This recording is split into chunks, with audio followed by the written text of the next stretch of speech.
Hey guys, so in this video I'll be expounding on a method that could get you connected to divine grace or divine energy or God or whatever you may call it in an instantaneous and rapid manner. This is particularly those who have been experiencing blockades, or at least to those who are thinking that they are feeling some blockade towards divine energy or God, or they feel a lack of connectivity towards divine insignia, despite having tried various sadhanas and practices.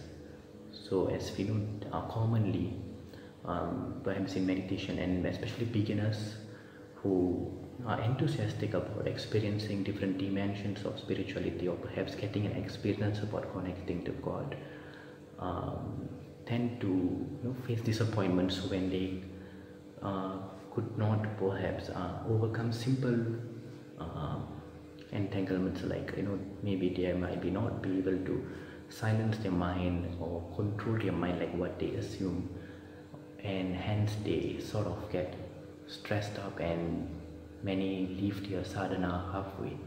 So I hope that this method that I'm going to expound could perhaps be a remedy to that in case you're facing such situations, right? Perhaps to give an example, you sit down to do a simple meditation by bringing your awareness to your breath, right? So, and unfortunately your monkey mind keeps jumping and you are unable to focus, and despite trying, despite so much of force, despite so much of effort, nothing seems to be working. So in situations like this, or any situations similar to this method that I'm going to expound would be a remedy, I believe. So this method is nothing new to the Indian tradition. In fact, it is very much practiced and very much prevalent in the Indian culture, and I hope that those who are new to this aspect, which I will explain later, may gain benefit from this practice. So I would refer to this practice as a Japa meditation. So what you do is basically you connect a form, meaning a light. Form refers to light energy, and sound, right? So what you have to do here is you sit down. Firstly, you sit down in a comfortable position. If you know some asanas, meaning some yogic postures, you can adhere to that, or perhaps just comfortably sit down on the floor, put a mat, a cushion perhaps, and sit straight. Make sure your spine is erect.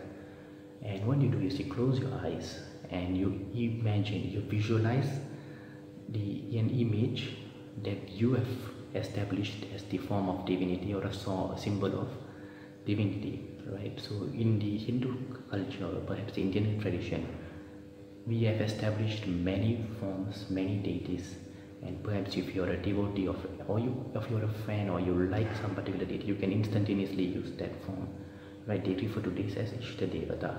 It could be Ganesha, Lord Shiva, or Lord Bhairava, or Durga, Shakti, Agni, Indra, anything in that sense, right?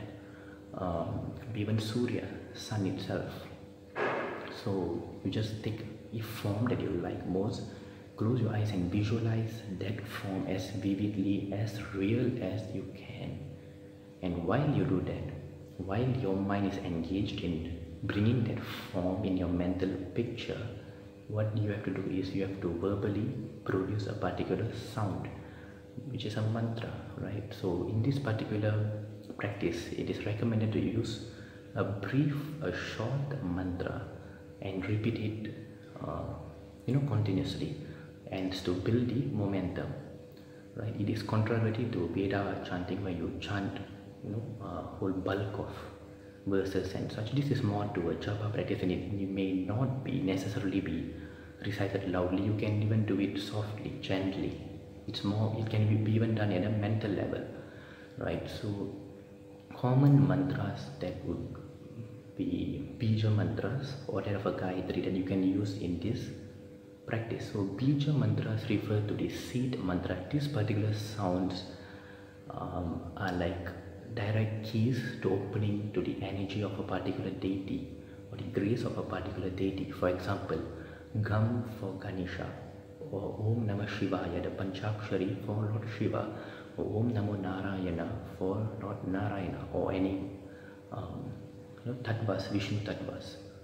So this refers to bijas. Our Upanishads clearly sort of expound on these bijas.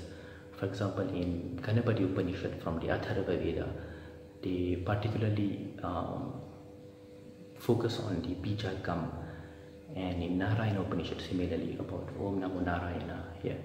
And in Surya Upanishad, the bija is given. They actually explain as to what the bija mantra in this Upanishad relating to a particular deity is. The other alternative could be that of a Gayatri. The Gayatri is that from the Vedas, where a specific Gayatri is adhered to a specific deity, where it comprises of three parts. Firstly, getting to know of the deity. Second would be meditating upon the deity, and third, to enable the deity to enlighten you. Right? So it follows a particular pattern. For example, for Lord Shiva, it typically follows as Tat Purushaya Vidmahi Mahadevaya Dhimahi Tanno Rudra Prachodayat. So the Vidmahi Dhimahi Prachodayat is that of a common necessity in all Gayatris, and they vary according to each deity, right? So these are the Gayatris. You could perhaps use the Bija or the Gayatri, or perhaps any other mantra that you know, right? Because when we talk about the deities or the symbol of divinity that we're going to use, it varies according to people. It can be even out of the context of Vedic deities. It could even perhaps relate to nature elements, or perhaps something formless. Not really formless, because in this practice you have to adhere to a form. Perhaps something minute in its form aspect, such as light, right? So, or any affirmations that you have been practicing, just make sure that it's some verse or some mantra that could create a momentum. It should be brief so that it should be in a way that it is comfortably done by using a bead. In 108 beads in any mala or rosary beads, where you can actually count it, and that which should not consume too much time in chanting, right? So what you do is you have to sit down and close your eyes. Imagine this deity as vivid as possible and start chanting.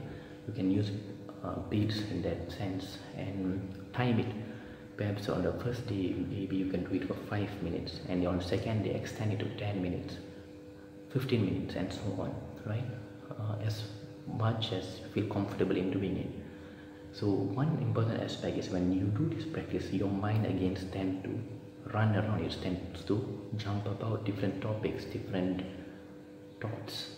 So what you have to do here is, firstly, concentrate, put your thoughts strongly upon the form that you've established. And once your mind gets tired of that, which is bound to happen, you immediately shift your attention to the sound of the mantra that you're chanting, meaning you listen to your own sound, you listen to your own chanting. This is a very powerful technique, right? Listening to your own sound without having any judgment, without having any thoughts. You may not even adhere the meaning or establish the meaning of the mantra that you're chanting in your mind. Just listen to this sound, and when your mind gets tired of this, shift back to the form. So you keep shifting between these two, and in this way your mind would either be fixed in the form or the sound of the mantra that you're chanting. So this will engage, get yourself engaged in the process itself. When you sit down, also make sure that your neck is slightly tilted, right? So to extend your neck a little, and make sure that just slightly you have your head tilted outwards and upwards.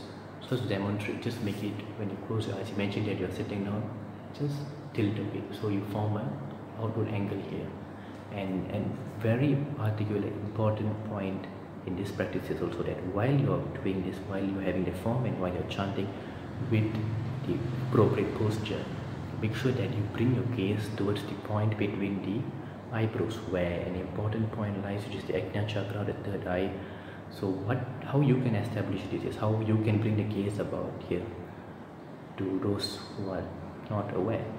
So is by just positioning your head in the posture and looking up top, right? So you gaze at the ceiling without moving your head. So to demonstrate, just Do not tilt your head and just look upwards and close your eyes and try to bring the gaze. Position your eyes in a way that you bring your gaze. You feel a sensation at the point between your eyebrows.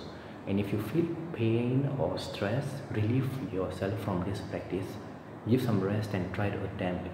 But never forget that you should attempt to bring your gaze towards the eyebrows. Slowly and do it very gently. Do not stress. Please take note, do not stress. Do not force. Just do it gently, like you're gazing. Like imagine that you're gazing at a flower. Similarly, just gaze at the point between your eyebrows. Right, so as time goes, you'll realize that you build a momentum and you develop a connection with the particular deity. And make sure that you hold of a particular deity and a particular mantra. Do not change, do not interchange, do not manipulate or anything. Fix yourself. This is what we refer to as the Ishta Devata, the deity that is specifically special to you, which you adore specifically, who is special to you in comparison to other deities. It does not mean that you should not worship other deities. It's just that this deity has a special place in your heart, a special adoration that you have brought about too. So do not shift the mantra. Make sure that you continue it and make it a daily sadhana. Make sure that you do it daily at a specific timing according to your comfort, right? So make sure that the momentum gets built up and you will start seeing changes. You will start getting access to that form, that particular form, and ultimately it should lead you to the final destination, right? You should go beyond the form. Eventually it should lead you to access divinity, to experience divinity beyond all forms, because ultimately the message is that all forms are divine. So it does not matter what form you use, what deity you worship, ultimately they all lead to the same destination. All of them are divine, just different forms, the same consciousness that is being represented by different forms. So as long as you touch, as long as you gain access to that consciousness, that's more than enough, right?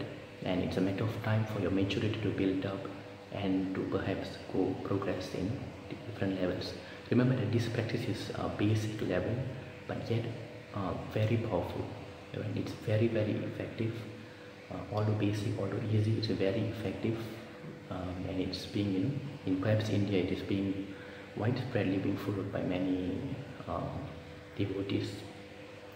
So some precautions that I would like to emphasize here is that when you sit down, make sure that your spine is erect, because remember that your spine is the central axis of the universe. So make sure that your spine is straight and do not sway, do not make any bodily movements, do not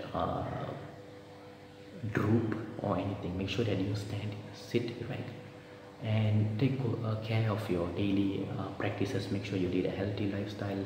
Make sure you eat sattvic food. Make sure you refrain from non-vegetarian food, as such practices will promote your progress in this. When you have a negative lifestyle, for example, even something as common as eating meat, they act like a sieve where your sadhana or whatever you're practicing sort of gets filtered, and it would not give such obvious results, right? So if you want fast results, make sure that you adhere to such principles, right?